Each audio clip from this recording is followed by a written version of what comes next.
Bonjour à tous et merci de toujours nous suivre sur RTI2, la chaîne la plus proche de vous. Au sommaire de l'actualité, notre carton vert de ce jour sera attribuée aux agents et différents responsables du CHR d'Aboisseau dans la région du Sud Comoé pour les efforts consentis et qui est aujourd'hui symbole de propreté. Et puis hors de chez nous, l'ex-président Nicolas Sarkozy condamné ce mercredi à 3 ans d'emprisonnement dont un enferme à exécuter ce bracelet électronique pour corruption et trafic d'influence dans l'affaire des écoutes et c'est en France. Encore merci de votre fidélité. Les maladies dues à l'absence de propreté sont multiples. Le centre de santé est quant à lui un lieu où des spécialistes essaient de les éradiquer pour redonner la santé à ceux qui sont souffrants. Et cette propreté fait défaut dans plusieurs centres de santé et va même souvent à l'encontre de la performance recherchée par le ministère de la Santé. Au CHR, Centre hospitalier régional d'Aboisseau, la propreté ou l'hygiène est un atout essentiel dans la thérapie. La rédaction de RTI2 a attribué donc à tout le personnel un carton vert synonyme de félicitations. Le reportage de Théodore Zouzou est commenté par Pargassoro Kone de Madangui. Axe Beaunois-Aboisseau. Tout passant est captivé par un espace vert devant une grande clôture, agréable au regard.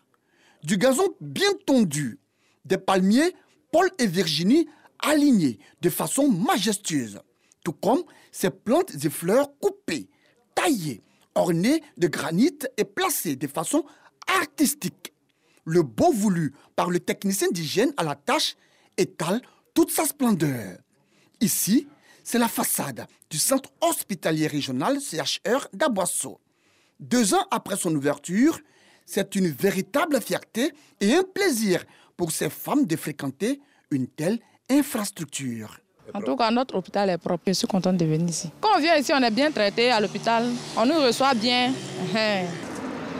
Et quand le portail s'ouvre, c'est une autre beauté qui vous accueille.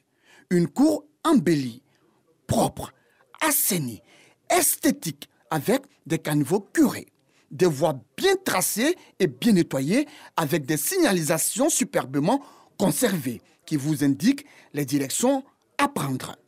Au CHR d'Aboisseau, les fleurs sont polies, donc respectées et intouchables.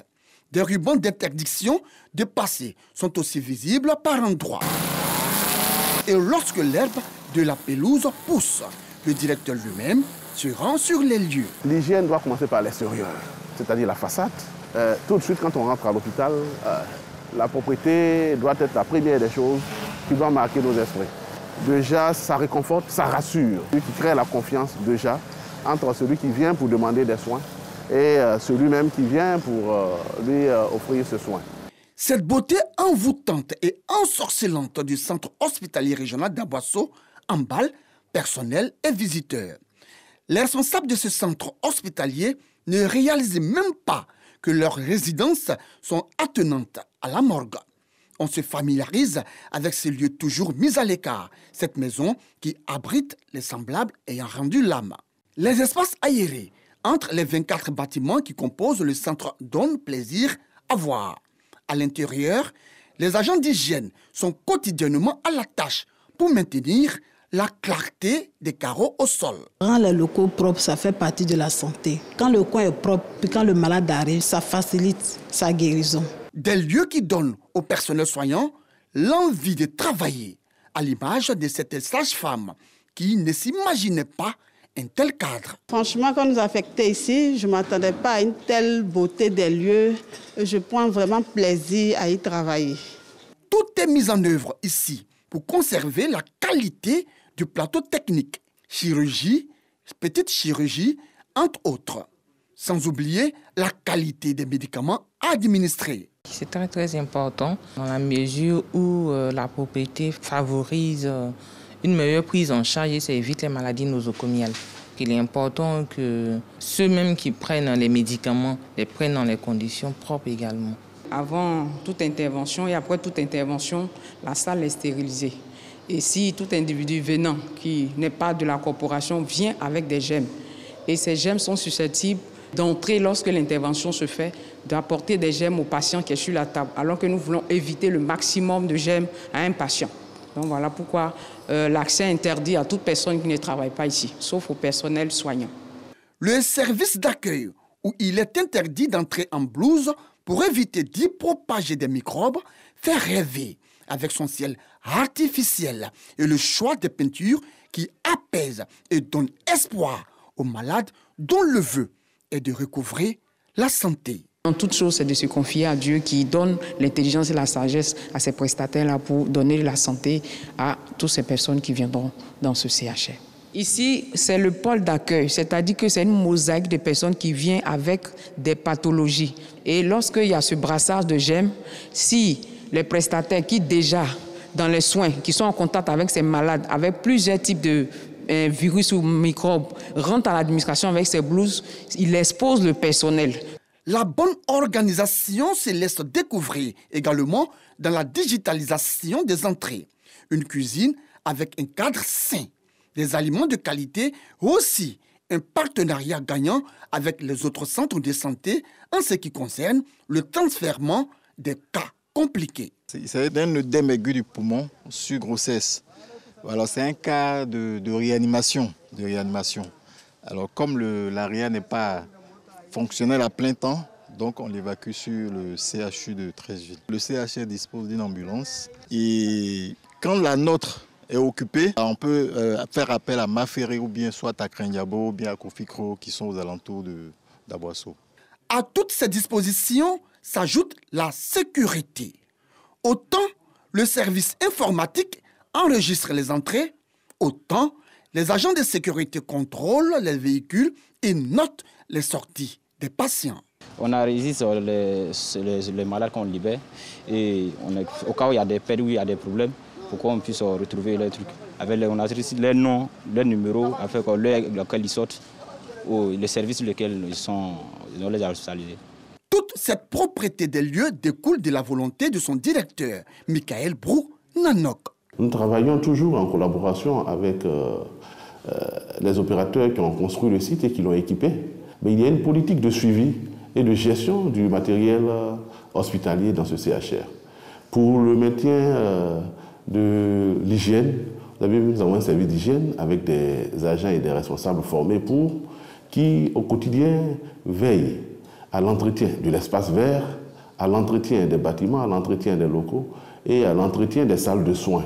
Et puis, un hôpital de cette envergure, il n'est pas question de le laisser dans des conditions de non-entretien. Une volonté dont s'est approprié tout le personnel du centre hospitalier qui fait aujourd'hui sa fierté. Vous ne trouverez jamais des malades qui vont dire nous sommes allés à l'hôpital, la propriété nous a dérangés. Non, pas du tout. Mais vous trouverez des malades qui seront toujours en train de... Nous sommes allés dans un hôpital qui est trop sale, on n'est pas à l'aise, mais quand un hôpital est propre, il est attrayant, l'image parle seule, et puis on est déjà pratiquement guéri.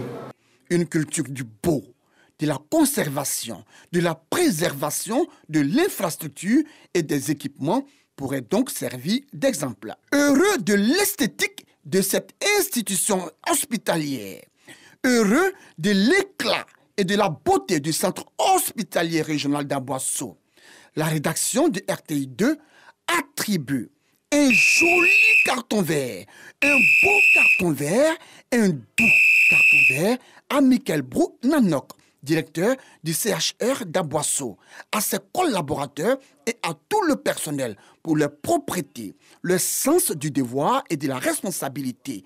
Mais attendez, à un moment donné, quand c'est bon et beau, il faut le reconnaître. Oui, au CHR d'Aboisseau, c'est bon et beau.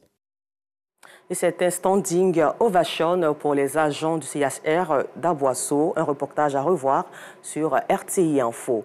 Et toujours dans cette zone de la région du sud Comoé, dans un autre registre, les aménageurs fonciers et agents immobiliers de la commune de Beaunois et sous-préfecture ont décidé d'unir leurs forces pour avoir une franche collaboration avec les autorités locales. Ainsi donc, en présence des sous-préfets de la commune de Beaunois, de Bongo, sous-préfecture et du maire Jean-Paul Amétier.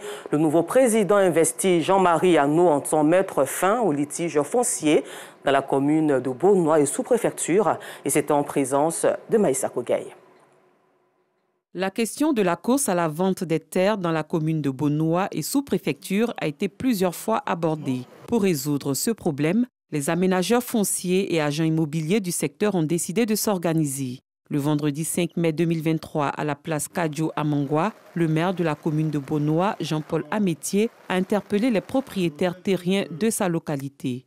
Il a par la suite annoncé que le gouvernement, conscient de ce que représente la région de Beaunois en termes de réserves foncières, entend dans les années à venir construire une zone industrielle de plus de 700 hectares, en plus de celle de 300 hectares déjà existants. C'est pourquoi le sous-préfet de Beaunois, Krakwadio Maïzon, a salué la mise en place du syndicat des aménageurs fonciers et agents immobiliers de Beaunois et sous-préfecture. Le foncier est au cœur de la vie de ces différentes localités qui sont proches d'Abidjan. Mais si ceux qui interviennent dans ce secteur décident de fédérer leur énergie, de travailler dans un cadre permanent, nécessairement cela va aider à juguler les crises. Jean-Marie Hanot, investi à cette occasion, a placé son mandat sous le sceau de l'Union. Nous pensons que ce bureau exécutif-là pourra changer beaucoup de choses et nous comptons vraiment sur les autorités et la population pour nous aider à vraiment redynamiser le foncier dans la ville de Beaunois et sous-préfecture. Ainsi, les aménageurs fonciers et agents immobiliers ont pris l'engagement d'unir leurs forces afin d'avoir une franche collaboration avec les autorités locales. Pour la protection et la sécurité à nos frontières, les travaux de réaffirmation des frontières terrestres et maritimes entre la Côte d'Ivoire et le Ghana sont en voie de se concrétiser. Les experts des deux pays se rencontrent du 15 au 17 mai à Grand-Bassam pour valider les tests juridiques de fonctionnement, adopter la carte consensuelle sur le tracé de la frontière et surtout examiner les activités transfrontalières à mettre en œuvre selon le planning d'activité 2023. Clément Boko y était pour RTI2. En juillet 2017, le Tribunal international de la mer a prononcé une décision clarifiant la frontière maritime entre la Côte d'Ivoire et le Ghana. Pour la mise en œuvre de cette décision, une commission technique mixte a été mise en place en août dernier. Ce jour, à Grand-Bassam, les membres de cette commission se réunissent pour la 3e fois. Les questions liées à la réaffirmation des frontières terrestres sont également à l'ordre du jour. Les deux pays viennent de signer la Convention africaine sur la coopération transfrontalière. Nous allons voir dans quelles possibilités nous pouvons avoir des dispositions entre les deux pays. Comment est-ce que nous pouvons tous travailler avec ce nouveau document? Quelles sont les modalités que nous allons mettre en place pour que les deux commissions, les deux pays qui ont déjà signé cette convention vont travailler ensemble. Il s'agit pour nous de montrer à nos deux pays que nous travaillons la main dans la main. Il y a des missions de reconnaissance communes qui sont prévues sur les bornes, qui donnent le prolongement sur l'espace maritime, mais également il y a des missions de reconnaissance, mais également de sensibilisation tout le long de la frontière terrestre. Ce sont des activités que nous allons graver dans le marbre et signer des documents pour nous engager mutuellement. Ces 2 jours d'échange prennent fin le 17 mai et les résultats attendus sont l'établissement d'un planning d'activité pour mettre en œuvre la décision du Tribunal international de la mer et la réaffirmation des frontières terrestres. Et pour terminer ce temps d'information, sachez qu'en France, l'ancien chef de l'État Nicolas Sarkozy a été condamné ce mercredi en appel à Paris à 3 ans d'emprisonnement, dont 1 an ferme pour corruption et trafic d'influence dans l'affaire des écoutes. Peine à exécuter sous bracelet électronique. Il a fait savoir par son avocate qu'il comptait ce pouvoir en cassation. Encore merci à vous de votre aimable attention et bonne suite de programme sur RTI2, la chaîne la plus proche de vous.